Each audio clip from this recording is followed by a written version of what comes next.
संहार होणार आहे. अंगद म्हणताय ते काही खोटं नाही, निश्चित संहार होणार आहे लक्ष्मण मेला तर. म्हणून असणारा हा संहार टाळणं तुझ्या हातामध्ये आहे. कपिकुल पंचानना ऐके हनुमंता सर्वज्ञा भातुभिक्षेची आगाना या रागी शरण जाण तुझा. कपिकुल पंचानना भातृभिक्षेची दाना शरण जाण तुझा. माझ्या भावाच्या प्राणाची भीक मागण्याकरिता प्रभू रामचंद्र हनुमंतरायाच्या समोर याचक झाले. याच्या भीक मागण्याकरिता मला विनमूक पाठवू नको मारुते, मला भीक घाल. आणि भीक कशाचे? माझ्या लक्ष्मणाच्या प्राणाचे भीक मागण्याकरिता मी तुला शरण आलो. देव आपल्याला शरण्य असतो, पण इथं देव शरण आहे. आणि रावणाचे भय नाही घाई खाई मेला. युद्धाची अजिबात भीती नाही. 5 मधला एकही जरी असला तरी युद्ध जिंकू शकतो, पण 5 मधला एक जर गेला तर युद्ध जिंकणं कठीण आहे. 5 असणारे एकत्र राहू आपण आणि युद्धाला एकाला पाठवा. 4 मागे राहिले तरी एकटा युद्ध जिंकू शकतो. रावणाची भीती अजिबात नाही. पण या 5 मधला एकही जाता कामा नये असं असणारे या ठिकाणी मारुतीला रामचंद्र प्रभू प्रभू प्रत्यक्षात बोलू लागले. नवला सांगू काय 5ही एक झाले हो पाहे साधू सिके महत कार्य सहजान्वय सांगेला. युद्धाची गोष्ट सोडून द्या. फार मोठं महत् कार्य जर करायचं असेल आणि खरं महत्वाचं कार्य ते 5 एकत्र आले तर निश्चितच असणारा हा नरदेव उभा राहतो. नरदेहाला उभं करण्याकरिता चौघावर जमत नाही. हे महत् कार्य हे हातात आलं एकदा की बस मग कोणतंही काम करा तुम्ही.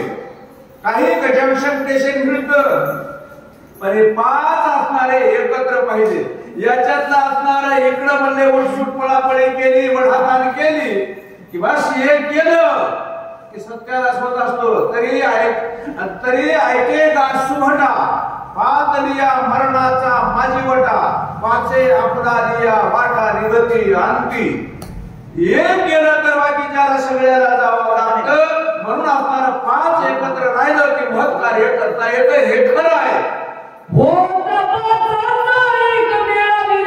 भूतांचा गोळा 5 इंद्रियांचा पाळा एक हेळा भस्म होय. हे परस्पराच्या विरोधात आहे.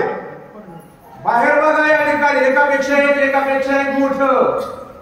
पृथ्वीपेक्षा पाणी असणार मोठं आहे, पाण्यापेक्षा हवा मोठी आहे, त्याच्यापेक्षा अग्नी मोठा आहे. एकापेक्षा एक मोठी असत आणि यायचं परस्परामध्ये म्हणजे कधीच बिघडत नाही, कधीच जमत नाही. पण हे एकत्र आले आपल्या शरीरामध्ये प्रत्येकानं आपापला असणारा औषध दिला आणि त्याच्यामुळे हे नरदेह तयार झाला. आणि ते एकत्रित आले की हा नरदेह चालायला लागतो, बोलायला लागतो, नवे नवे वाटतं ते कार्य करायला. आणि त्या ठिकाणी असताना कुठंच कमी पडत नाही. का कमी पडत नाही तर पंचमहाभूताचं ते आणि त्याच्यामध्ये पंचप्राण असतात. आणि हे असणारे त्या ठिकाणी परस्पराच्या विरोधात नसून एकत्रितपणे काम केलं तर हे असणारं कार्य घडतं, नाहीतर घडत नाही. हे 5 विषयांची विशेष स्थिती एके निमिषाने भस्म होती. विशेष सोमेची शक्ती जे 5ही मिळती एकत्र. 5 प्राण 5 ज्ञानेंद्रिय आणि या 5 ज्ञानेंद्रियाचे 5 विषय. 5 विषयाची विशेष स्थिती. विषयाची स्थिती वेगळी वेगळी. डोळ्याचा विषय रूप विषय, याचा गंध विषय, याचा शब्द विषय हे कहण्याचा, जिभेचा रस विषय, त्वचेचा असणारा स्पर्श विषय, रूप रस गंध असणार आणि त्या ठिकाणी असणारे 5 विषय. पण हे 5 विषय असणारे आणि भस्म होऊन जातील एक विषय होईल. का होतं? तुम्हाला एक असणारा छोटासा एक पुरावा देतो मी. एका विषयाला माणूस जर त्या ठिकाणी लागला तर घात होतो. 5 विषयाने घात होत असतो. म्हणून विषय असणारे वेगळे नाही. एक विषय भोगायचा असता तर पाचही ज्ञानेंद्रियाने एकच विषय भोगायचा. आता पाहण्याचा विषय जर झाला तर नुसतं डोळ्यानं बघायचं नाही, ऐकण्याचा विषय झाला तर नुसतं कानानं ऐकायचं नाही, आणि किंवा असणारा रसनेचा विषय झाला, रस विषय नुसतं जिभेनं रस नाही घ्यायचा, सर्व अंगानं रस घ्यायचा, सगळे अंगानं डोळ्यानं बघायचे. साचाची करचरणी होती डोळे, सर्व इंद्रियाच्या अंगणी विवेक करी रावणी, साचाची करचरणी होती डोळे. हे नुसतं पाहायचं झालं. ऐकायचं म्हटलं तरी बी काय म्हणतात, आजी सर्व इंद्रिया पिकले पाहले, आजी सर्व इंद्रिया पाहले जे येणे गीता निधान देखिले, की स्वप्नाची हेतू केले साचा सरीचे. माझ्या कानानं पाहिलं म्हणतात, डोळ्याचा बघायचा विषय पण कानानं बघितलं. ज्या की कानानं पाहिलं त्या ते सगळ्या अंगाचा असणारा त्या ठिकाणी कान करायचं आणि कथा ऐकली पाहिजे. परी सनेयाच्या राया ऐके बापा धनंजया, ऐक म्हणले या ठिकाणी कथा इतकी गोड आहे म्हणून असणाऱ्या सगळ्या अंगाचे कान कर आणि कथा ऐक असं बोलू लागले. इतस्तता विचरती जाना ते सामेती पंच प्राण, चरण सांडून आपणा निश्चलदान स्वय होता. चलन असणारे पाच इंद्रियाचं असणारं त्याचं चलन वलन चालूच राहत असतं. पण हे विषय एकत्र आले, सगळ्याने एक विषय केला पाच ज्ञानेंद्रियानं, की ते पाच प्राणही त्या ठिकाणी असणारे एकत्रित येतात. त्यालाही माहित आहे आपण इकडं कशाला भांडण करा, वरी एकच होत ना, वरी सगळे एकच होत, पण इकडं तुमच्यातच भांडण लावून कशाला घ्यायचे तुम्ही. अमुक पक्षाचा तमुक आहे, याचा आहे, या गटाचा त्या गटाचा, त्याच्या वरी एकच आहे ना.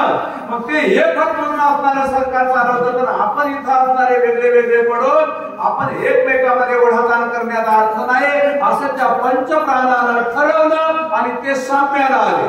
ते पाचही प्राण असणारे, प्राण अपान व्यान उदान समान, हे पाच जण असणारे त्याने ठरवलं. अरे हे इंद्रिय एकत्र काम करतात, त्याचे विषय झालेले आहेत, हे पंचमहाभूतही असणारे साम्याला आले, आपणच का वेगळं राहायचं.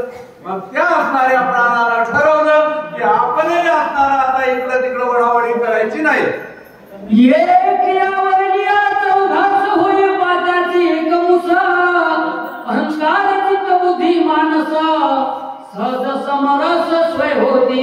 एकाला आवरलं की चौघ एकत्र आपोआप येतात. पण एक आता कोणता आहे, मार्गावर लागलाय लक्ष्मण, त्याला आवरणं महत्वाचं आहे. ते आपल्याला सोडून गेलाय की आपल्या चौघायचं काय करणार, आणि त्याला आवडलं की आपण चौघ तरी एक आहोतच. तसं अंतःकरणाचे असणारे चार भाग पाळले तर शास्त्रानं, मन बुद्धी चित्त आणि अहंकार. त्याचा अहंकार अगोदर घेतला. सगळ्यात महत्वाचा शत्रू कोणता असेल तर अहंकार आहे. किती अभ्यास करा तुम्ही, काय उपयोग नाही, है की नाही.